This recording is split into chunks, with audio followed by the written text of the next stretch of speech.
এটা ভুলে যান কেন? 96 সালে যখন সরকার গঠন করলাম 40 লক্ষ মেট্রিক টন খাদ্য ঘাটতি, উন্নত মানের বীজ পাওয়া যেত না, কারণ বিএডিসিটাও বন্ধ করে দেওয়ার মানে উপক্রম করেছে, প্রায় বন্ধই করে দিচ্ছিল।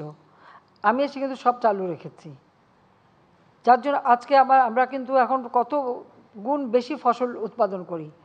সেই সাথে মানুষের ক্রয় ক্ষমতা বেড়েছে, মানুষের খাদ্য চাহিদাও বেড়েছে। আগে যারা একবেলাও খাবার জোটাতে পারতো না, আল্লাহর রহমতে এখন কম করেও 2 বেলা তো তারা খায়, 3 বেলা 4 বেলাও খেতে পারে, সেই সক্ষমতা বেড়েছে।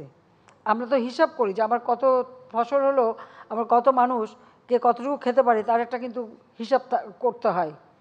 তো হিসাব করে আমরা দেখি যে আমাদের কিন্তু খাদ্য চাহিদাটা বেড়ে গেছে।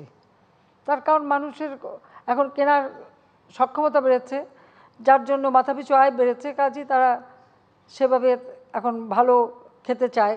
শুধু নুন ভাত যারা পেত তারা এখন আমিষও খায়। আর আপনাদের পত্রপত্রিকা আপনারাই তো লিখেছেন যে এখন আর ডাল ভাতের জন্য কাঁদে না, এখন গরুর মাংসের দাম বাড়লো কেন, মুরগির দাম বাড়লো কেন, ডিমের দাম বাড়লো কেন। তার মানে মানুষ সেই লেভেলে সেই জায়গায় উঠে এসেছে, এটা তো স্বীকার করতে হবে। হ্যাঁ, দাম বাড়লো কেন? হ্যাঁ, দাম তো বাড়বেই, এটা তো আমাদের বিভিন্ন সিজনে বাড়ে, এটা কমে। মুরগি তো আর তার ইচ্ছা মতো সবসময় ডিম দিতে থাকবে না, সেটাও তো মাথায় রাখতে হবে।